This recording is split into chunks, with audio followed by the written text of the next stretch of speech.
From the police-involved shooting in Charlotte to the closing of Bilo here in downtown Charleston, Charleston Black Lives Matter organizer Muhiyyidin speaks exclusively to me for a special edition of Quintin's Close-Ups.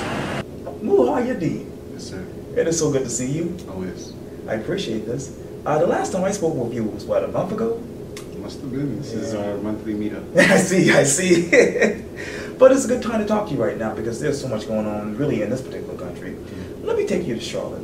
Obviously, just today, the wife of Keith Scott actually released some exclusive video of the tragedy that took place there. And as we sit here right now, where are you emotionally with that? Yeah, it's like a replay of Walter Scott almost. You know, we had the police story, the state-sponsored story, and we had the truth. And again, the people that live here, the people that are connected to the community now have the power to tell the story from a different perspective. And that has really opened up an opportunity for us to really talk about how we want to be treated within our own communities by seizing the methods and the mechanisms of control within our communities. And so when I see stories contradict like the way they're doing right now, and when I see the people on the side of each other and not being divided and not being tricked by propaganda, it makes me excited for where we are within this space and time. The power of mass communication is now within the hands of the people. That means we have a lot of stories to tell. Okay. We have a lot of narratives to correct, and we have an agenda to tighten up and to set before the people so we can move forward with strategy, with strength, with power and coordination. And you talk about being correct. I know that there was controversy even earlier this week about why they didn't release the video of the actual shooting and whatnot. When they did release that, what did you tell yourself? Well, this is games. This is the games they play. This is the way that they maintain control of the situation. By being able to have the authority to tell the truth that everybody believes, you can manipulate a story, you can manipulate the timing. In war and politics, timing is the most important thing. And so we understand that we're in an informational war, we're in a war for control of jurisprudence within our community, the politics within our community.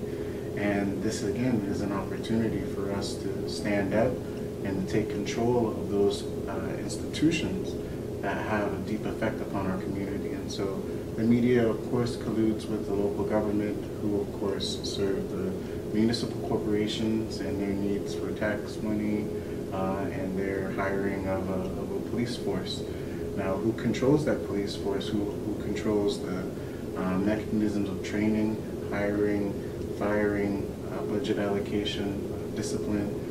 Those are things that need to be in the hands of the people if the people are to have some say and some control over what's happening. So if we had, let's say, a citizens review board and it had investigatory powers in Charlotte, what that board would have gotten was that video as soon as the officers got that video. What the family of Keith Scott could have done is gone to that board and given them that video, and then we would have been able as a board to be able to let the people know what the truth is, right? And so that's where the truth, that's where the trust, that's where the legitimacy of law enforcement comes, is because they're being overseen by the people that they're supposed to protect.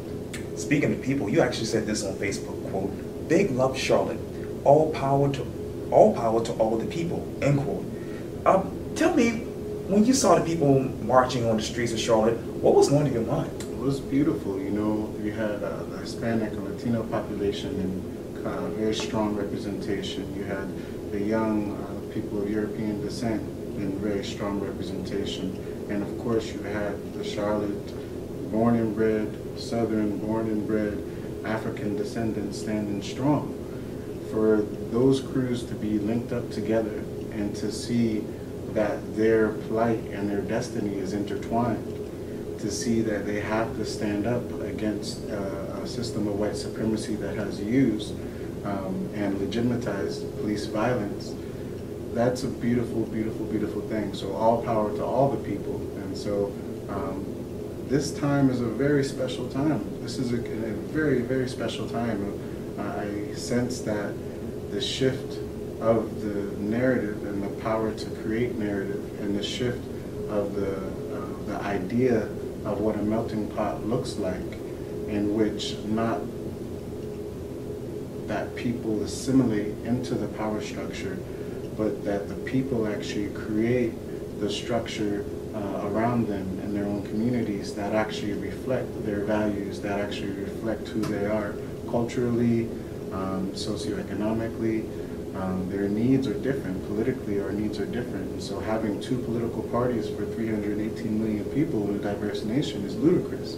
So all politics has to become local. All control of our local institutions, has to be within the hands of the people. And so this is a broader based movement. It really is, and it's going on around the world.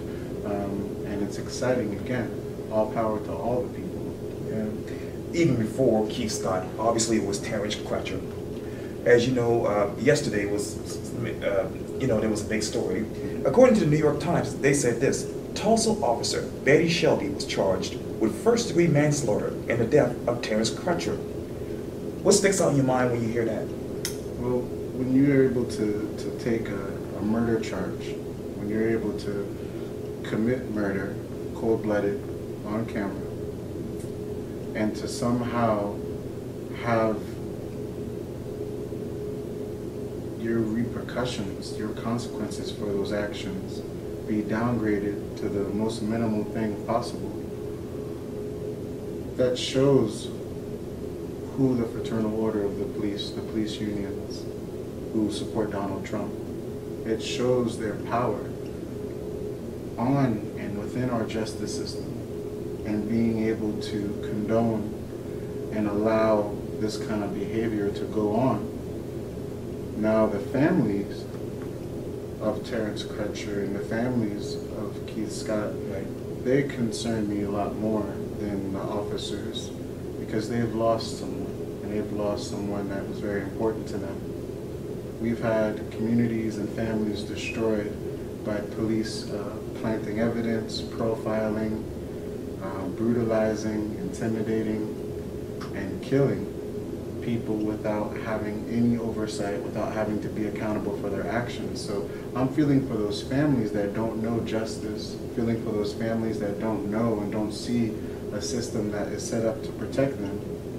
In any nation on this planet that is working together with the United Nations and the Human Rights Commission, the ability for a state to protect its minority from violence, from domestic terrorism, from state-sponsored violence, those things have to be held in place.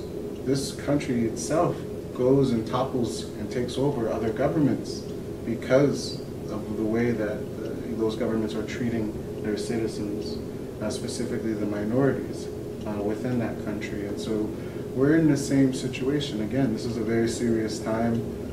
It's a very serious time because we have the power to keep on pushing the narrative. We don't have to rely upon their cameras. We have your camera now. We have our cameras now. And so we can tell the story the right way. And that's an extraordinarily important shift, because the way that we're treated in this country, in Charleston, South Carolina even, and the way that our children are told that they shouldn't speak a certain way in their class, right? To watch the Gullah Geechee dialect be beaten out of our children because of where they're speaking in classrooms, that kind of violence, that kind of beating down of our spirit and breaking of our spirit has been what this country has done to us for a very long time, and is trying to do to the newly citizens to this land. And so this is a class war. This is a cultural war. We have to call it what it is. This country does not know justice and equality for all. This country knows white men in chambers making decisions in back rooms and getting money to push each other's agenda. That's what this country knows. Speaking of Charleston, as you know, Representatives Wendell Gilliard and Chip Ramos held really a race relations discussion on Wednesday. I attended that, and the emotions were high over certain issues. When you think back to that, what is something that you wish you could have spoke about if you were there? Well, if I was there, this time really needs leadership, right? And leadership does more than holds forums. Leadership takes the needs and the concerns of the people and of different peoples and finds solutions. But because the bipartisan support within South Carolina, in particular in the legislature, doesn't exist, because the gerrymandering and Republican stronghold of them and the incumbents in this state, because that is the political reality, we reduce the leadership capacities of gentlemen like them to holding forums, when in fact we need them to be able to confront the Department of Juvenile Justice. We need them to be able to confront the State Department of Education in the way that our children are being treated in Charleston County School District.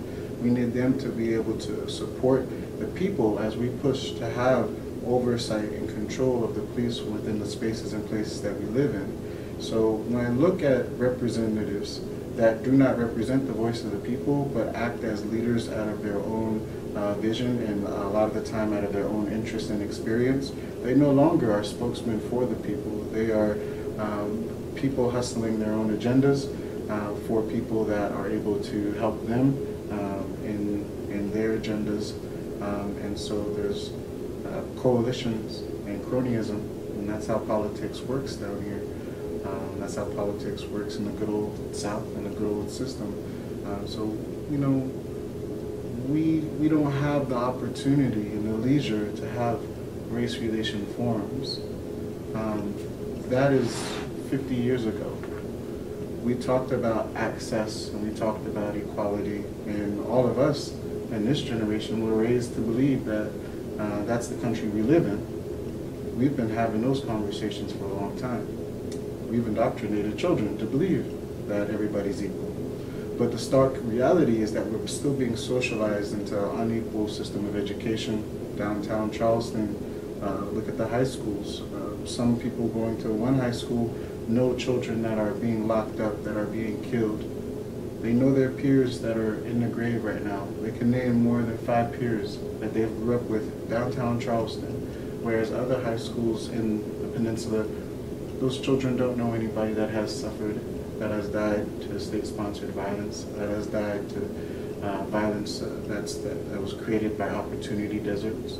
So those are the stark realities. The gentrification that has moved the majority of people of African descent off of the peninsula, but that's a huge issue.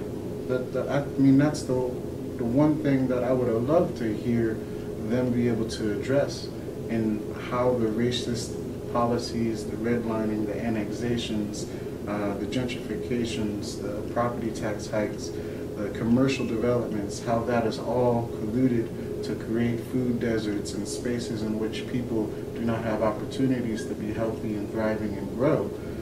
People of color in particular, right? They don't address those issues. They don't play with the reality that the people are dealing with. They play with political pontifications and playing for cameras and patronizing so they can get elected again, because the people don't hold them accountable. And so this is a very tough situation. It's a very difficult situation because we don't have the leadership that's stepping up to help keep things out of the streets, to help keep bloodshed from happening. Incremental reformism doesn't work anymore. We can't just wait for a tit for a tat. We can't just wait for you scratch your back, I'll scratch yours. You know, like, we can't wait for these politicians to come to some agreement about our humanity. We have to stand up and protect ourselves. We have to stand up and protect our humanity. That's up to us. Nobody else is going to do that for us. You talk about food deserts. Let me address that, because obviously becoming, I guess, October 1st, the Viola location, which is a few blocks down the street from here, will actually close. And that means a lot of people won't have groceries, and really for the elderly, they won't have medicine. When you think about that, what goes to your mind? Well, it's the epitome of what's going on in Charleston, right? There's not a concern for the culture and for the community. The concern is for what's next. The concern is for commercial development. The concern is for private property. The concern is for a bigger tax base. And so when the interests of those that might not contribute a lot to the tax base are put up against the issues and the concerns of those that will, money wins out every time. And that's what we're seeing. We're seeing the culture, the living legacy of the Gullah Geechee in Charleston, South Carolina, on this peninsula being wiped away for dollar bills. We're seeing Charleston being prostituted out to the highest bidders. This is what we're seeing. If there's not a concerted effort to protect the people, to protect the culture, to protect the legacy, to protect the land, you know, we have to really question who's been watching this happen for the last 10, 15, 20, 30 years. We have to question their leadership, their integrity. We have to question their ability to actually protect the people, to actually put the people in a position where they can partake of the prosperity that's coming to Charleston. All of those things are not happening, you know, and so, you know, BILO is just, for me, the stark epitome of it. Just starve out what you don't want and wait for something new to come in. You talk about 10 to 20 years. Obviously, the 526, well, better known as Mark Clark Expressway, has been really being transformed since that time.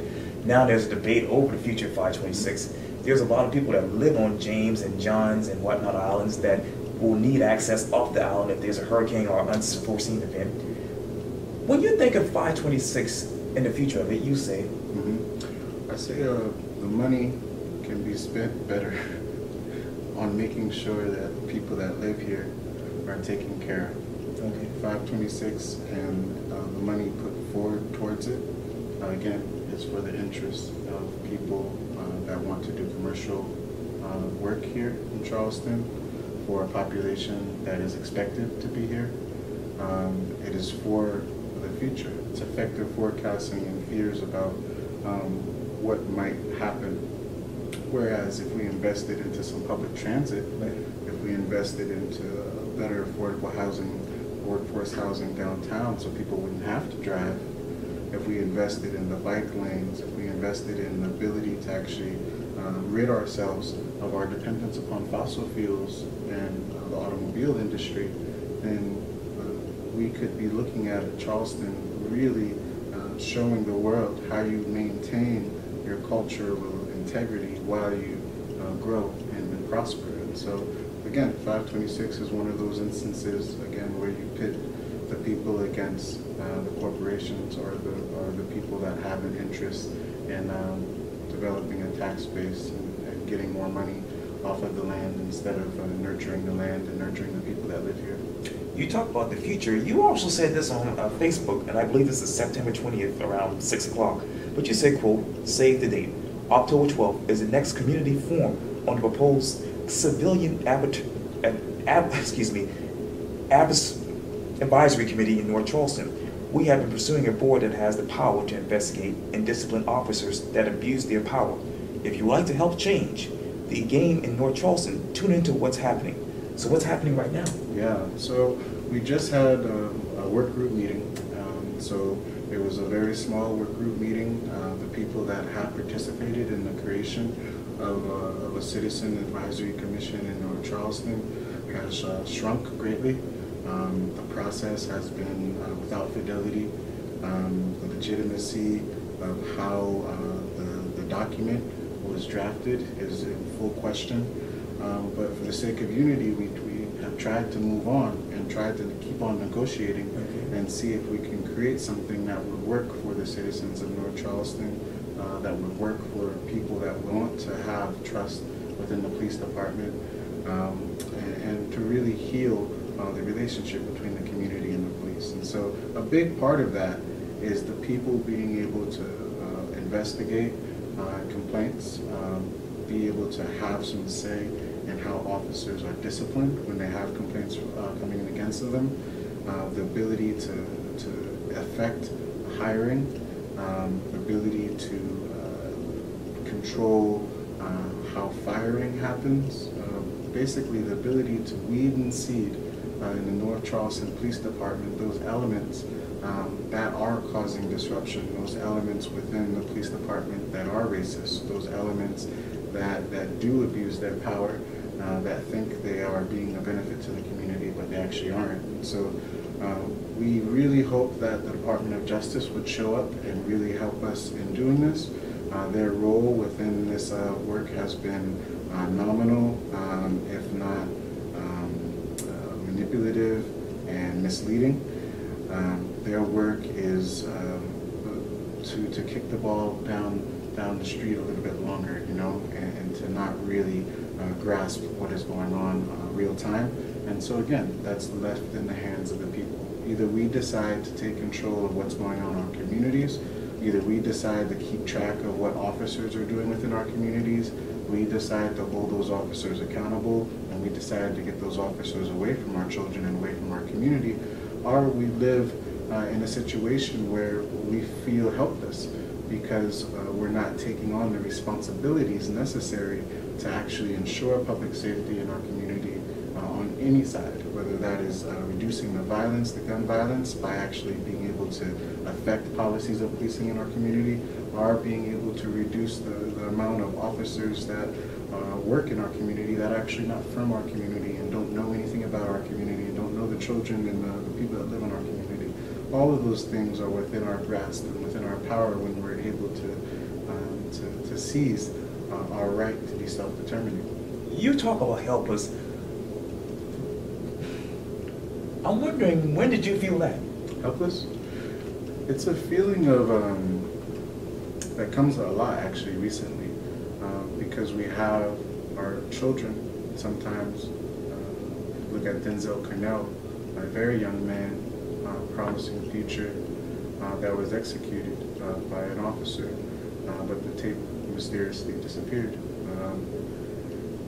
For us to feel like our intuition, for us to know the history of some of these officers in our community, for us to have filed complaints that have not been resolved and are thrown out, for us to now, on a national scale, watch black and brown bodies be murdered, and for those officers to go to court and to be acquitted, that makes you feel extraordinarily helpless, in protecting your children and protecting the young people in your community from forces of white supremacy that have infiltrated the police departments, and also people that are working as police officers who think their job is to control rather than to protect and to serve and to encourage. And so those things make us feel very helpless because we don't have the power right now to say, officer, you have a history of abusing our children, we need you to leave our community. We don't have that power right now. So you feel helpless when you don't have power. Muhiyyidin D'baha, it's always good talking to you. Thank you so much for your time. All power to the people. I appreciate that. Thank you for this interview.